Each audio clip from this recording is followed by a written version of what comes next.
Welcome to the SDR Disco Call vidcast and podcast, a show designed for brand new sales reps working in the world of tech sales. I'm your host, Neil Bhuiyan, and I'm going to be taking you on a journey on the SDR Disco Call vidcast and podcast. Did you know that you can watch this show live with the guests on YouTube? This show is available on YouTube at happyselling.io.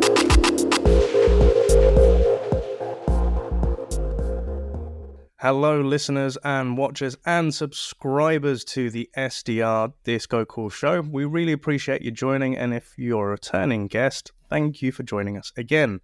However, if this is your first time and you're wondering what the hell is this all about, so the SDR Disco Call Show is a show for those that are working in the world of tech sales and a role called sales development, where we're prospecting, reaching out to leads and trying to get them interested in our business. And what we love to do is meet interesting people to find out their journeys, their stories, to give insights, to encourage more people to come into this beautiful industry that we all love. And my name is Neil Bhuiyan. If you're listening to this in your local podcast platform, a big ask would be to give us a rating and subscribe. And if you're watching this on our YouTube channel, to help with the algorithm, please give us a like, comment, and subscribe down below. Now, the guest that I have on today is a really cool person that I've wanted to have on the show for a little while, and it was a referral given to me by Ashley Ormond. So Ashley, big shout out to you, mate. But without further ado, guest, could you tell us, who are you, where are you based in the world, where do you work, and what do they do? Yes, thanks. My name's David Wilkins. I'm British, but I live in the Netherlands. I'm just a little bit outside of Amsterdam. And I'm the founder of a community called SDR Leaders of EMEA. The whole point of it is leaders in the sales development world are often alone. And then in EMEA, they're even more alone. Their bosses are out in the sticks over in the United States. So it's about giving people coaching, mentorship, and a community to be with each other. I love it. Well, David, an absolute privilege and pleasure to have you on board, and thank you so much for joining. And you're a Brit based out in Dam, and you're the SDR leaders, to an extent, best friend. You're their support, you're their guidance out there, right? I absolutely love that. So a question that I love to ask all my guests, David, is outside of sales, what floats your boat? And that's actually quite cool for Amsterdam. But what floats your boat? What hobbies and passions and interests do you have, sir? Yeah, I got told a story about boats. The best two times about having a boat is the day that you buy a boat and the day that you sell the boat. So that's always the issue with getting boats in the Netherlands. So I try and avoid them. So what do I get up to? So I live in the countryside just outside of Amsterdam. So we go on a lot of walks with our dog, Chucky, into the forests and stuff, and just like to stay fit and try and stay fit at least, and just enjoy living life. Couldn't have said it better. So I love that. Absolutely, shouts out to Chucky as well. So what we like to do at this point with the show is visit our guest's LinkedIn profile, and as a gentle reminder that all of our guests' profiles will be within the show notes, so that if you want to connect with them, pick their brains on anything that we've discussed today. And obviously with David and the crew that he's running, they've got a lot of great resources for SDR leaders out there. But again, David, you put out quite a lot of good posts, and highly again recommend following David out there as well. But if we go down to the career, you've had a colourful career, sir. So if we go way back in the day, we can see yourself working at Palo Alto Networks out in the Dam. You've been an inside sales rep at Double Dutch, Infoblox, Solus, Snowflake, you're part of Pavilion, Clay. I want to learn more about that as well. An advisor in a few places. And obviously for the past 8 months or so, you've been helping out with SDR's Leaders of EMEA. And it was quite cool because when we connected, you said you're a Brit living out in the Dam. I was like, oh, okay, I didn't realize that. But what is your story, David? Like, how did you get into sales? Could you walk us through all those career paths, and how did you get to where you are today, sir? Yeah, I think the basis of it is, so I suffer quite badly from dyslexia. And so at school, I can articulate very well. I can speak on lots of topics, but ask me to write, no chance. And so at the age of, I wanted to do my A-levels. I'm going to go right to the beginning. Please do. Bring us back. Yeah. Once I did my A-levels, I wasn't ready to do A-levels, but I also just, I failed my first year at college. So I had to move colleges. I actually moved then to a rugby playing school, a state school. And then I was like, okay, I've got to figure out where to go to university. And I picked the university that had the lowest entry grades possible because I was just so scared about not doing well at my exams. Luckily, I did do that because I got exactly those grades. And then I went to this university, and then I was like, well, if I'm going to get a job, like a proper job, then in 2009, it was like, oh, we're going to go and get a job at Audi, get on their graduate training scheme, get an Audi. But I was like, I need to do something else. Like, I need to go we had the Erasmus scheme where you go and do 6 months at another university. So I went to Amsterdam for that. And so I said I went to a rugby playing school when I was younger. So I was quite good at rugby. And so I ended up playing rugby over in Amsterdam whilst I was still at university here. And then when I graduated, the coach had moved to a city called Utrecht, which is not that far from Amsterdam. Yep. I was just like, hey, do you want to come and play for me over there? So since 2009, apart from 2 years in the middle, I've lived in the Netherlands. And then those 2 years in the middle, I moved to the UK. I thought I should get a real job. No longer living the dream of being a rugby player. So I wanted to get into teaching.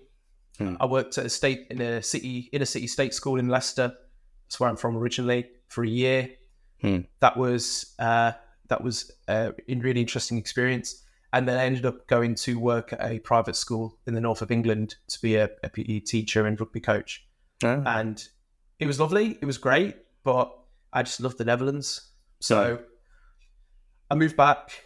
I had €700 in my pocket because I'd wrote off my car whilst driving in the North Yorkshire moors. Didn't realise that deer in headlights is like an actual saying. And when I was flickering my headlights to get the deer to move, they didn't move. I worked at some mayonnaise factories, a mayonnaise factory here in the Netherlands. I worked at some other stuff and ended up at a company called Palo Alto Networks in 2013. I was told about a job called a business development representative. I had no idea what Palo Alto was. I had no idea what a business development representative was. And I got the job somehow. And there we go. Then we started. I love that. So many little like nuances going through, like with as you mentioned, with the dyslexia and the worry of what grades are needed in order to get into further education, and then doing your Erasmus, being able to go out to DAM, checking that out, coming back home looking for what you would deem like a real job, going into teaching also with the rugby side of it as well, having the incident with the car with the deer in the headlights, and then loving DAM. So I'm also curious to know, because I love the Netherlands and I love Amsterdam. What was the appeal to you at that young age about DAM? There's some of our viewers may think, well, actually, I think I know why he likes that place, but I want to know from David, like, what was the attraction of DAM? The way of life. So brought up in Leicester. One of the reasons why Dutch people don't understand my Dutch is because I still speak in a Leicester accent when I'm still trying to speak Dutch. I can't get rid of it. Just having the ability just to have a work-life balance. My friends at the time who I went to school with, they still all live around Leicestershire. They do the 9 to 5. They have to leave at 7. They get back at 6, 7. And I didn't want to get into that routine and that rhythm. So I just moved, and it was also just at the time of the economic crash as well. So it was like, okay, there's nothing available here. So it was just that way of life. And when you've got the ability to be door to door an hour from work and you know that train's going to run on time, that they run, because they run 4 times a day, an hour. Yeah. And then you can cycle to the train station, and then you can cycle from the train station to your office. Like, it just creates just this calmness in you. So yeah, it is a different way of life, because I've been to DAM quite a lot of times, and I was an SDR manager about 2 years back for a company called Happio, and it was just coming out of lockdown and the pandemic, where I got to go visit and be with the team. I'd spend like a couple of days out there, and again, big shout out to all my Dutch friends. But it's just so much calmer. There's so much more polite. Things run on time. Things make sense. There's just no ag.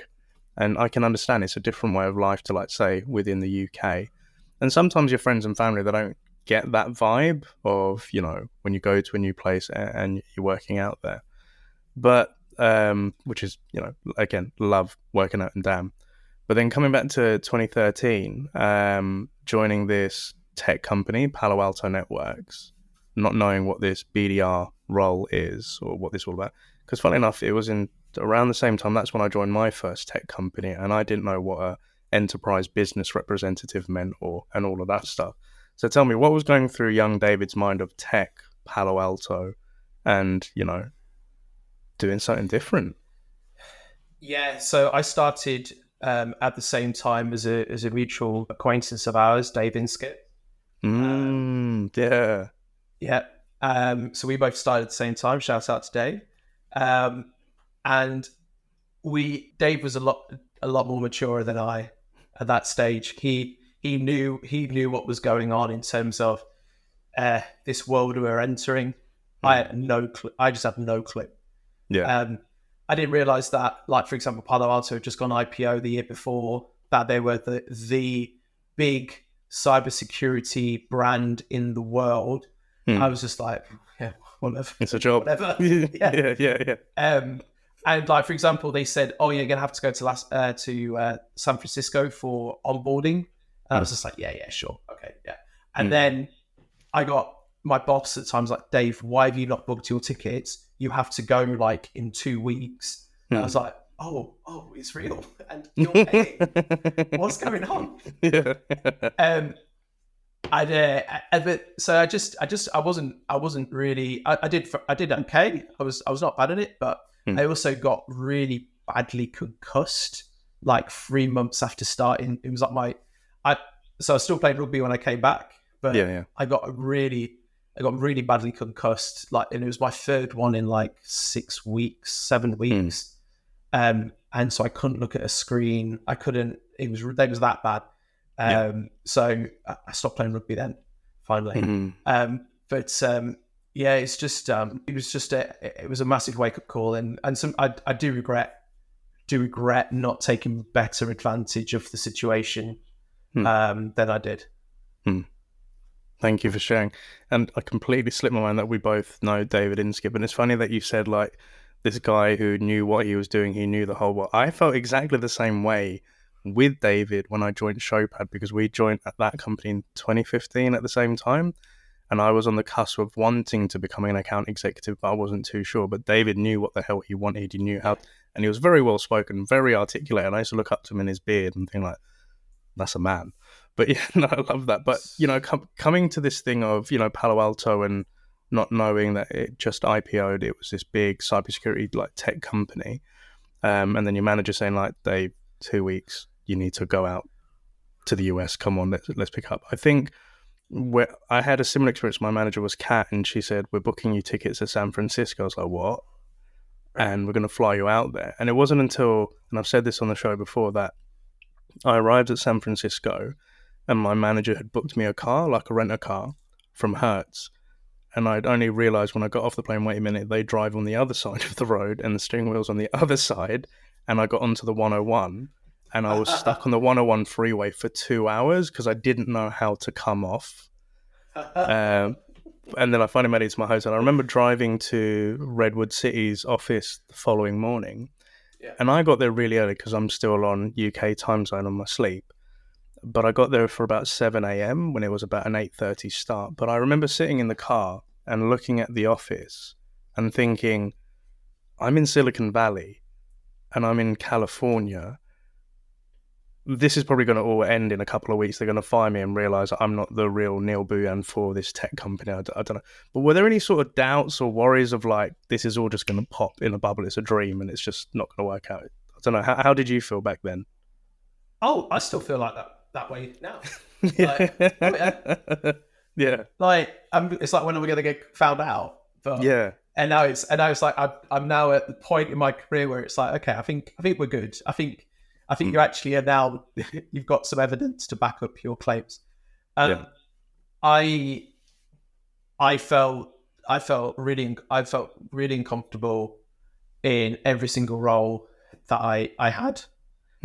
All the way through, and I think it's natural. I think because there's imposter syndrome. Yeah, absolutely. But also, if you're not feeling uncomfortable in a role, then it shows that the role is not challenging enough for you. And you've got to have that feel of like, not like I'm going to lose my job tomorrow, but this thing of like, I need to continue to do better and improve. And I think if you hit that plateau where it's like, okay, this job's easy, whatever, then it's like, okay, well, maybe you've got golden handcuffs and there is some sort of long-term incentive plan that you're staying for. Okay, then stay for that. But if not, then you should be looking for another role, or internally or externally. Yeah. Thank you. And I think you're right. There is that element of imposter syndrome, but I agree with you. Doing things to get you out of your comfort zone, which helps you grow. And, I've coached a lot of people where things get tough maybe the first 3 or 6 months and it's all new and it's a little bit scary and they think they want to like throw the towel in. But if they just stay a little bit longer and knowing that this is all new and this is all weird, but you'll get there eventually. But even now, like where I am today, anytime something hard comes along, or if somebody asks me to do something I haven't done for the first time, rather than get worried about it, I'm like, okay, this is new. I'm probably not going to be great at it when I first start it out, but let's just give it a go and see where we get to. And I think contrasting back when we were younger and worrying about, are we going to be fit for this? It does hold you in good stead when you're older. And I think I look for stuff that scares me now. I think that's more fun, right? Exactly. But please. Sorry, one other anecdote. I was maybe we'll go to Infoblox in a minute, but a friend of mine, I said when I was at Infoblox, like, I'm not quite sure about this place, and then she said something that really stuck with me. She said, "You can't quit again." I was just like, oh, okay, right, and I think that was the piece that that kind of just matured me pretty immediately, like just like, you can't quit again. And that was a real wake-up call for me. And we'll talk about that I'm sure in a little bit. 100%. Well, let's dive into it. So I can see, you was at Palo Alto for a year. You went to Double Dutch, which you was there for 2 years as an inside sales rep. And then I could see 5 years at Infoblox as a director of business development. So tell me about, what was that transition going into Infoblox? What was that all about? And to, when that peer was telling you can't quit again, what happened? Yeah, so I started out at Infoblox as a BDR. For ease of reading, I just did the end title on LinkedIn. But in 5 years, I went from BDR to individual contributor to manager to senior manager to director to running global initiatives and strategies. It was this. So it was this, but the ramp, the lift off was just incredible. So it took me about 18 months to finally get comfortable as a BDR at Infoblox. And then it was really interesting. The moment it clicked for me that I actually felt I belonged, I was at my second SKO with the business, sales kickoff with the business. I was like, oh, okay, I get it now. Right, I'm good. I've got this. But yeah, my friend was from a academic background, so she didn't. But she was also like, because I went from 3 companies in the space of 3 years, 3.5 years, and so she's about tenure and staying at the place. And I was just on a call with her 2 months in, and we were just chatting, and she said like, yeah, I said like, oh, I'm not sure if this is the right place, and she was like, no, yeah, you can't quit. And yeah, so I just stuck at it, and then things started getting better, and then I had some really good leaders that saw potential in me, like Sharif Sleeman, Malcolm Murphy, Katja Van Tricht, Lawrence Morrison, Frank Rouge. They all saw potential in me and helped me accelerate to leaving as a second line leader running global projects. Awesome. I love that. So something within that I think I'd love to get your opinion on to help out with the audience for anybody that's listening or watching. So sometimes people can see the potential in you, they can see that you're going to go on to do great things. But there comes a point within ourselves where we have self-doubt. We wonder if we've taken the right job or if perhaps we're going to be any good at this and we don't know. In that moment when we're being tough on ourselves, what advice would you give to somebody that may be going through the same thing? And then the other side of the coin is when you as a leader see the potential in somebody else, but they don't see it, how do you help them? Yeah, the first question, I think it comes down to experience, having years in the job, having been able, something that one of my mentors said when I was in Infoblox was like, you're not going to know how to react in certain situations until it's happened. And when I became a manager for the first time, it really opened my eyes to human behavior because I was immature, yes, but I was a good kid. But then when I came into a manager role and I just saw this breadth of human behavior, I was like, oh, okay, this is how people really react and talk to each other. And then you have that all the way through when you become a global leader, and then you're trying to understand how C-level people work and all that. So I think the big thing for me was around just sitting down and writing stuff out, writing negatives and positives, but then also speaking to people that you trust and get their feedback on what you've written down and get their view. I was at Infoblox for 5.5 years. I'm sure I could still be there right now if I wanted to be. I hope, Frank, if you're seeing this. But I just it got to the point where I was like, okay, it's time to move on. It's time for a new challenge. I want to try something different. But that was, again, it was writing out those pros and cons for doing that and making that move. Yeah, and it's like making, an informed decision, weighing it all up and seeing, rather than just being brash. Because, again, things are run on emotion, which is our irrational thinking. And then we need to rationalize it by weighing up those pros and cons, right? And on the second side, that question where you're a leader and you see a potential in somebody, but they can't yet see it in themselves. Sometimes I'm thinking, they have to realize that I can't force it upon them, right? But to kind of tease it out of them or help them come to that conclusion. What's worked in your experience, Dave? Yeah, so I'll give a really good example, and I'll give a shout out to Lizzie Reeves, who is, she told me, I don't know if this is embargoed, it shouldn't be by the time this comes out. She's been promoted to run APAC and EMEA at Solace on the SDR side. We brought her in during COVID as a fresh, straight out of university SDR, and super, super smart. Law degree, like just super smart. But she's young, straight out of university, and just wide world, crazy. But you could tell that she just had a process, structure. You saw in those private moments that she was mature, level-headed person who could articulate complex problems and stuff. And so I saw right straight away, she's going to be the next leader of this group.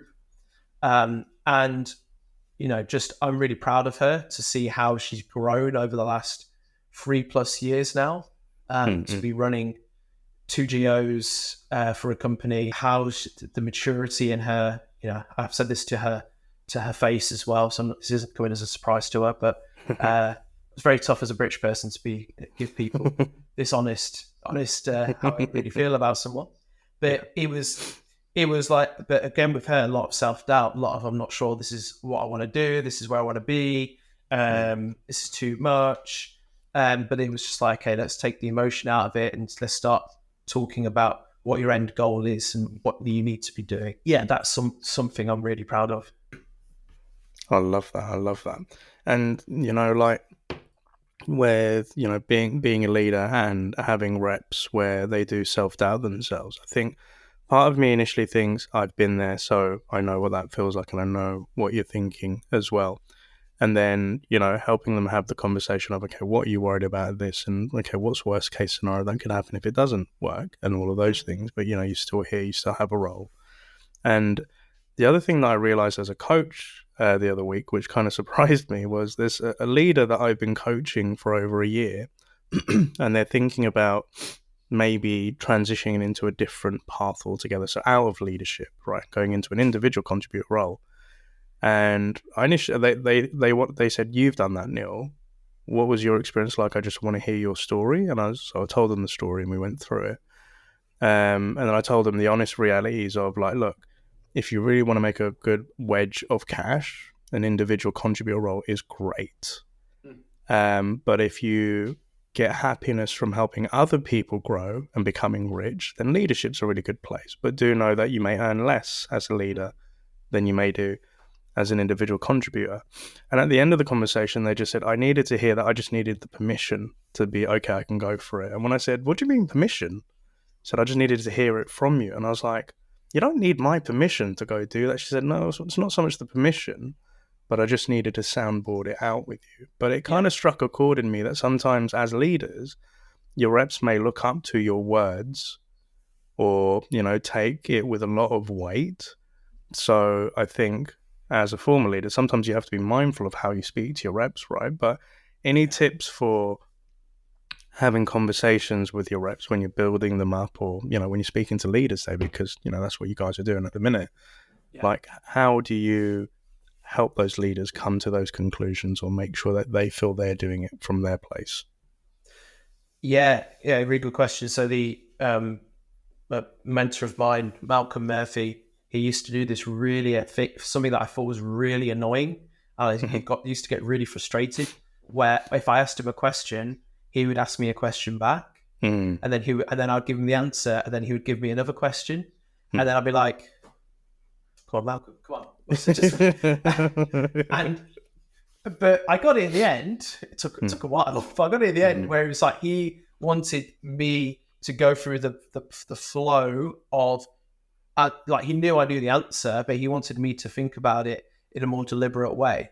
Yeah, and that's the thing that I try and do now with in the leadership roles that I was in was try not to give people the answer because that's the easy thing.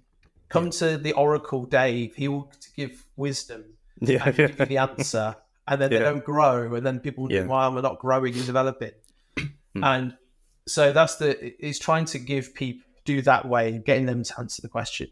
Now, what I find really interesting though is I've been in some companies where you do that approach and the people who are reporting to you, they don't have that level of emotional intelligence and emotional maturity. And they start really not like I got frustrated with Malcolm. I clicked, but some people just go like then they don't come to you because you're not going to give them the answer that they want. And so that's also a challenge as well about when to employ that strategy if people are really ready for it. That's all good learning. It is indeed. I think in a lot of coaching conversations, so I've got a lot of coachees where I know they just want the answers to the questions. And I'll always preface it with, David, I do have the answer and I do really want to give it to you. But you know me, I'm not going to give it to you straight away. I just want to understand your thought process behind it a little bit before we come. Because 9 times out of 10, once I've teased it out of them, they've already thought about the thing that I was already going to say to them anyway. But there have been instances where I've had it with reps or people that I'm coaching where I'm like, they don't get it. They can't get to it. And I've tried every question of getting them to try to come to the conclusion. And then I'm like, right, I have to switch here and said, okay, so in my experience, this is what you would do. Yeah. But I think the way that I end the conversation is, how would you see that working for you? Or how would you do it in your world? So I try to get them to start, thinking independently. But yeah, sometimes you have to kind of decide when do you give the answer, but most of the time you don't want to give the answer. You want them to come to the conclusion, right? 100%. 100%.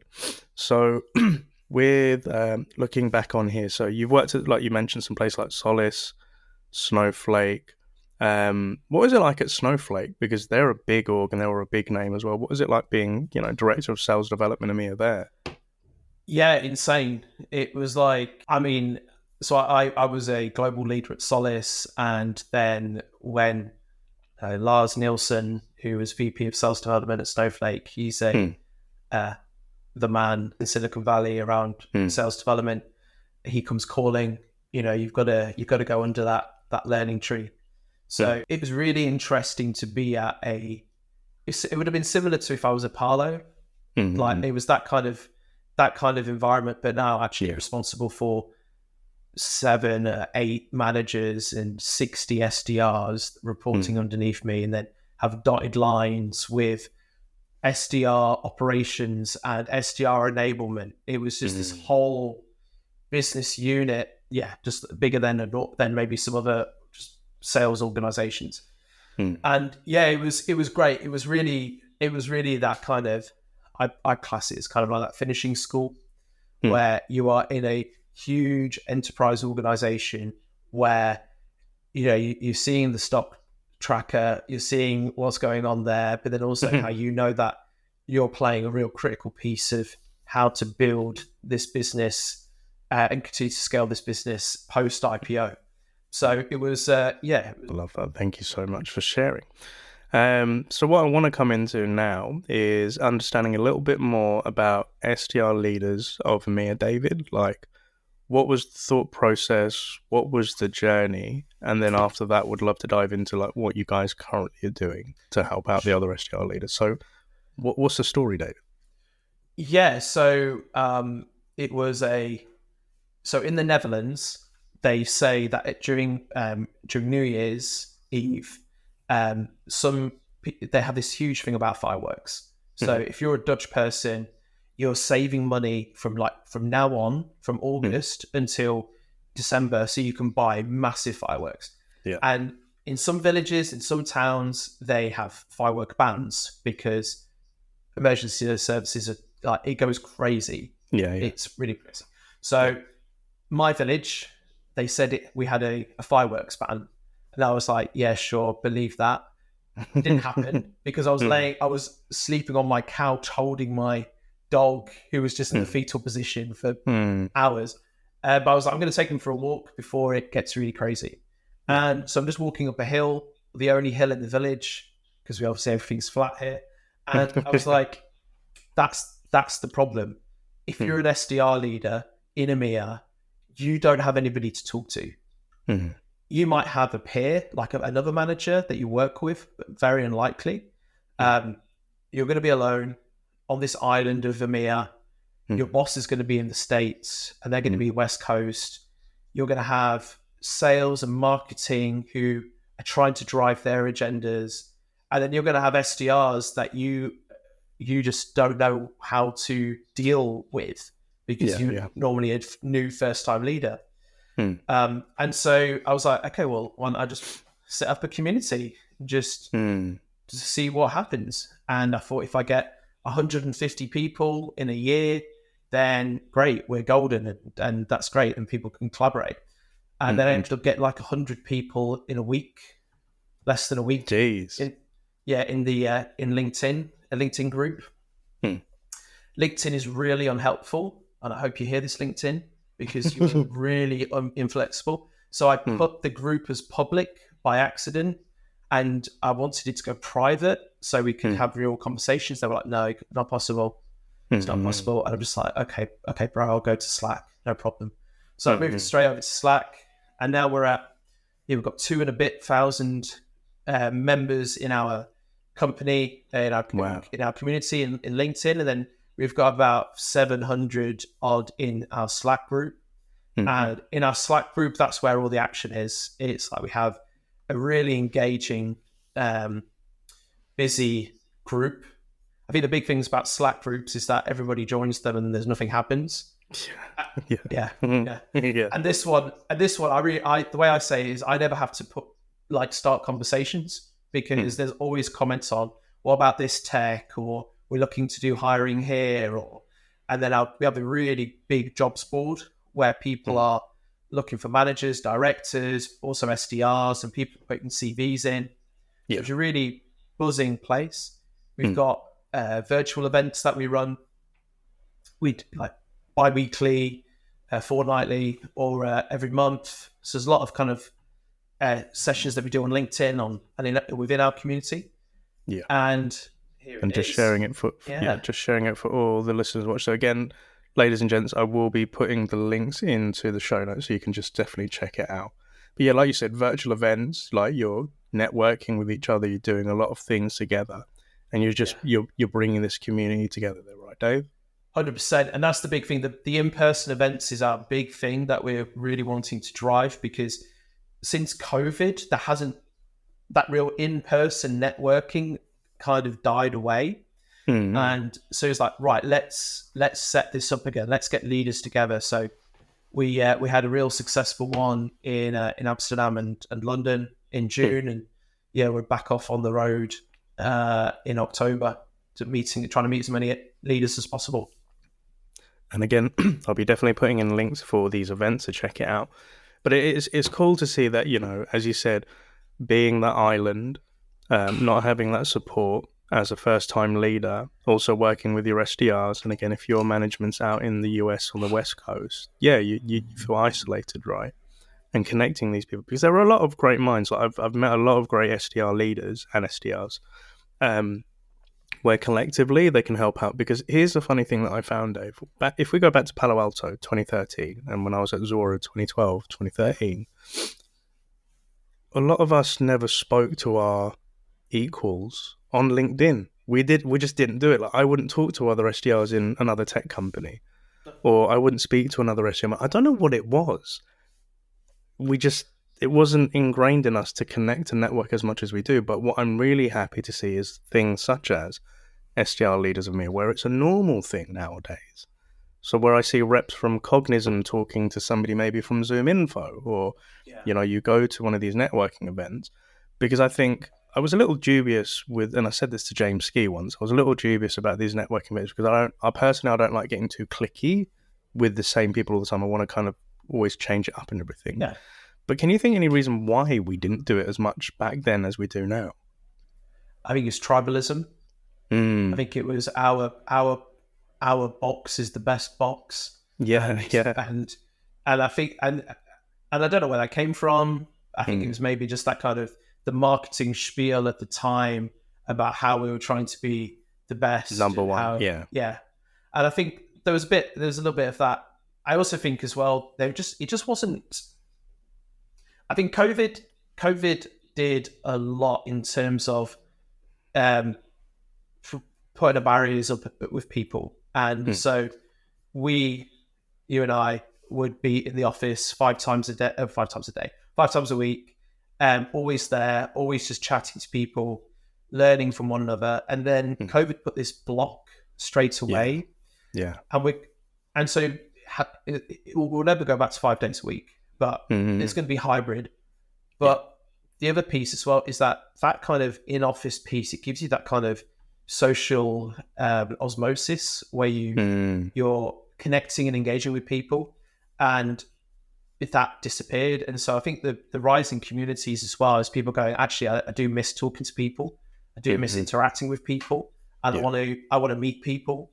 And I think that's why the community has really exploded, is because people want to talk with one another and collaborate. And if they're not sure about a question, ask the group rather than just being suffering in silence. Yeah, 100% agree. I think you're right, because working collectively and irregardless of what company you work for. I think back then, like you're right, where the whole thing with the best box, we are the best company, we're working 5 days a week, we're ingrained in that business where we've got blinkers on. And to your point, when the pandemic happened, and after that, people wanted to connect, they wanted that human connection. So it's really cool to see nowadays on LinkedIn where, you know, leaders or reps are becoming besties outside of work as well, and the collaboration piece. Because, you know, if I go back 10 years ago, none of this sort of stuff was happening, but it's really heartwarming to see, right? But a question for you, sir. So imagine I'm an SDR leader on an island in EMEA, and, you know, I feel like I'm drowning on this island. What would you say to that person, and how would you introduce SDR leaders of EMEA to them? So I think first of all, you're not alone. Those feelings that you're having are completely natural, and there is 4,000 SDR leaders in EMEA who are also feeling the same as you. So and then 2,000 of those are in our LinkedIn, in our community, that can help answer those questions for you, because they have been down that road. They've experienced what you're experiencing. They can give you their take on how to deal with it, not in a global sense, but this is how in EMEA we have handled this in the past. So the nuance that you have, and the language nuance that you have. So it's that piece of there are people there that want to help you and support you. And if that's the case, just drop me a message on LinkedIn and I'll tell you all about it and help you answer those questions that you have. I love that. And I think another important question to put to you is, because I can imagine there are some SDR leaders where they see these think tanks or groups or communities, and they may feel intimidated because of the size of it, or they may feel, I haven't been a leader long enough to come to these groups, or I haven't got anything to offer. Any words of advice to them? Yeah, we're just like you. We're all struggling. We all don't know. We all have imposter syndrome. I still have every day. I'm wondering when I'm gonna F up and stuff every single day. So we all feel it, and like we can't help you do your job, your day-to-day job. But what we can do is we can tell you, hey, what is the path that we've followed and how we've achieved or done things, and you can learn from that as well. And I think that's the big thing, is this, where the group is trying to pave a path to make the path to leadership smoother. We're not gonna drive you there, but we're gonna make that path smoother for you and give you those road signs to help you become better leaders. That's the core goal. I love that. Thank you so much. So it's been an absolute pleasure to finally get you on the show, David, and I've really enjoyed this conversation. If we were to go back to that young David Wilkins, who maybe just before the Palo Alto, perhaps when, you know, you thought to yourself, I have to go get a real job now, and there's that young guy standing there, not sure of himself or what's going to happen, what 3 bits of advice would you give to that younger David Wilkins? You are actually talented at something. That was the big thing, not actually knowing if I was actually talented to do anything ever. It's going to be rocky, but the path is still going up. Even though it's a rocky path, you're still going to achieve what you want to achieve. Yeah, trust people. There are good people out there. You know, trust them. Don't be closed off and be untrustworthy, because there are people that really do want to help you, just in the goodness of their own heart. I love that. Thank you very much, David. And are there any shout outs or kudos that you'd like to give? Lizzie Reeves is doing a great job as an SDR leader in for Solace in the UK. Yeah, just I've mentioned a couple of the people like Malcolm Murphy. They've been great mentors. Sharif Sleeman, Frank Rouge, Lawrence Morrison, and Katja van Trecht. All great people. Some of the best of humanity. Shout outs to them. Love that. Straight from the heart, David. I absolutely love that. So and also a massive thank you to our listeners, watchers, and subscribers for joining us on David's chapter today here on the SDR Disco Call Show. As a big ask, make sure that if you're listening to this in your local podcast platform, that you give us a rating, like, and share with anybody that you think could benefit from this episode. And equally, if you're watching this on our YouTube channel, help us out with the algorithm. Give us a like, comment, subscribe down below. David's details and LinkedIn profile and everything about SDR Leaders of EMEA will be in the show notes and also on our website. So please check them out, give them a follow. They're also on TikTok as well, so make sure you follow them on there as well. But David Wilkins, thank you so much for joining on today's episode. I'm wishing you a positive weekend out in the Dan and happy selling, my man.